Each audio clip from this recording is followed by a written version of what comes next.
कक्षा 12 के विद्यार्थी ध्यान देंगे। जैसे पिछली कक्षा में जो आपको बताया गया पिछली कक्षा में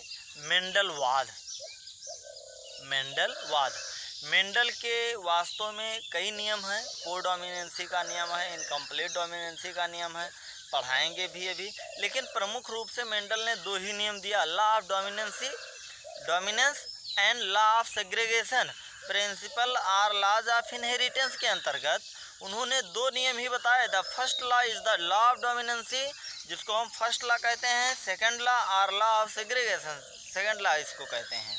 लॉ ऑफ सेग्रीगेशन को हिंदी में विसंयोजन का नियम और लॉ ऑफ डोमिनेंसी को हिंदी में प्रभाविता का नियम, यह पहला नियम है और सेग्रीगेशन या विसंयोजन का नियम दूसरा नियम है। अब जब विसंयोजन की बात हो रही होती है, जैसे हमने आपको बताया था कि विसंयोजन में the allele do not show any blending and that both the characters are recovered as such into the F2 generation, तो one of these is not seen at the F1 stage. कहने का तात्पर्य कि लॉ ऑफ सेग्रीगेशन में कि जो alleles होते हैं, ठीक, एलील्स दो प्रकार के होते हैं, होमोजाइगस हेटेरोजाइगस। बार बार आपसे बात की जाती थी कि जो सम होते थे समजाइगोट की स्थिति में और विषम युग्मजी, समयुग्मजी विषम युग्मजी, इसको इंग्लिश में होमोजाइगस समयुग्मजी को जैसे कैपिटल टी या जो है होमोजाइगोट कंडीशन में कैपिटल टी स्मॉल टी जो होता है वह हेटेरोजाइगस कंडीशन में। इस तरह से होमोजाइगस हेटेरोजाइगस कंडीशन में अलग अलग तरीके से एलील कार्य करते थे।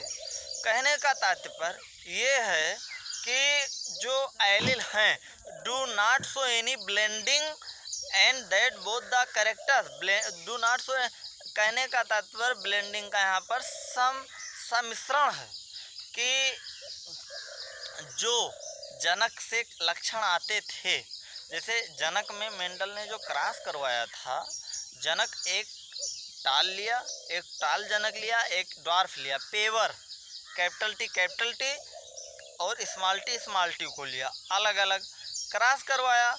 F1 जनरेशन में सभी पौधे उनको कैसे चले, फेनोटाइपिकली, फिजिकली या फेनोटाइपिकली जो कैरेक्टर दिखाई पड़े सब के सब टाल थे।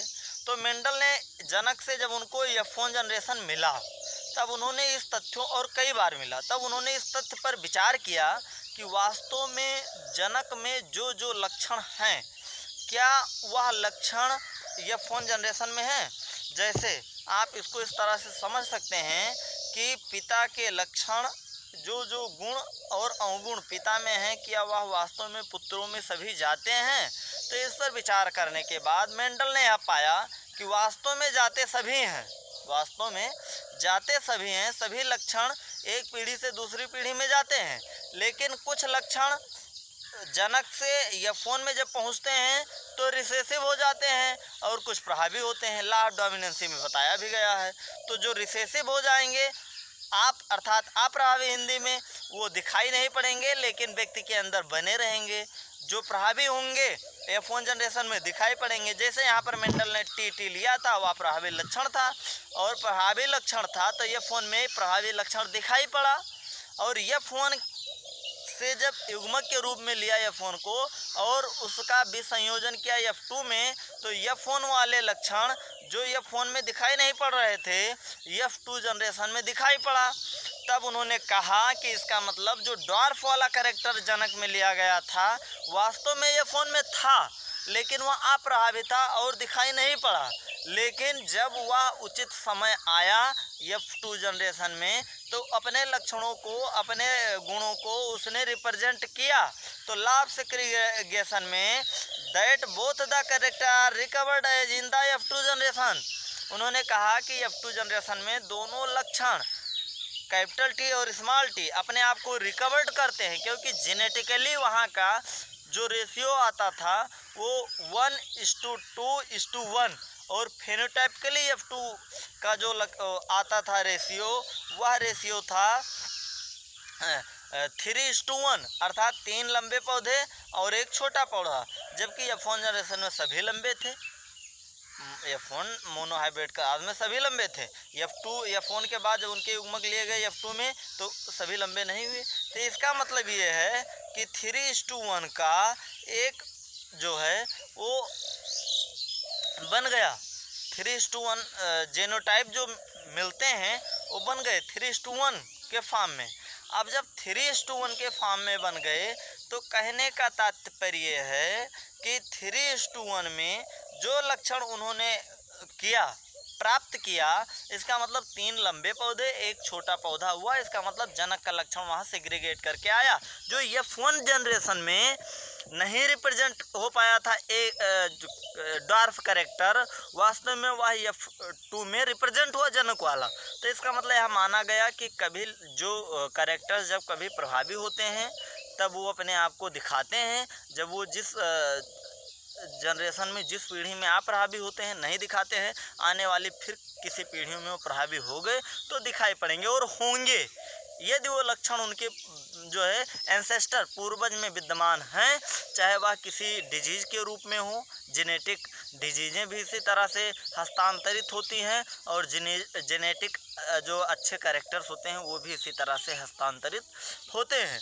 लॉ ऑफ सेग्रीगेशन के अनुसार वह समस्त लक्षण जो जनक में पाए जाते हैं, यदि F1 जनरेशन में अप्रभावी कुछ लक्षण होते हैं, कुछ प्रभावी होते हैं, तो निश्चित रूप से जो F1 में अप्रभावी हुए थे जनक के, वह लक्षण F2 जनरेशन में निश्चित रूप से प्रभावी हो सकते हैं या होंगे, ऐसा मेंडलवाद का मानना है। और इसी के आधार पर मेंडलवाद कार्य करता है और मेंडलवाद के अनुसार मेंडल साहब ने इसको सिद्ध करके भी बताया है, बशर्ते उन्होंने इक्वल प्रपोर्शन की बात की है। उसके बाद मेंडल का जो तीसरा ला, ये तो दो प्रमुख ला हो गए, तीसरा ला अपूर्ण प्रभाविता का ला आता है। अपूर्ण प्रभाविता के ला में मेंडल ने बताया, जिसको इनकम्प्लीट डोमिनेंसी कहते हैं, मेंडल ने बताया कि जो जनक हैं, एक पेवर रेड पुष्प लिया गया, एक पेवर व्हाइट पुष्प लिया गया, ठीक। अपूर्ण प्रभाविता का एग्जाम्पल मेंडल ने स्नैपड्रैगन को बताया। स्नैपड्रैगन, जिसको dog flower DOG dog flower कहा जाता है, स्नैप SNAPDRAGON स्नैपड्रैगन, अथवा एंटीरिनम स्पीसीज को बताया गया। Good example to the understanding of incomplete dominancy. Snapdragon को एक अच्छा एग्जाम्पल लेते हुए मेंडल ने एक्सप्लेन किया और इस एक्सपेरिमेंट को क्रियान्वित किया और बताया कि रेड जो है पेवर रेड और वाइट लक्षण, जैसे वहाँ पर क्या होता था 3:1 में कि जो 3 लंबे जरूर थे लेकिन पेवर टाल नहीं थे, पेवर लंबे तीनों नहीं थे, बशर्ते उसमें जब जेनेटिकली उन्होंने अध्ययन किया था तो वहाँ पर पाया था कि एक पेवर टाल है और 2 हाइब्रिड टाल हैं और एक पेवर जो है ड्वार्फ है, छोटा है।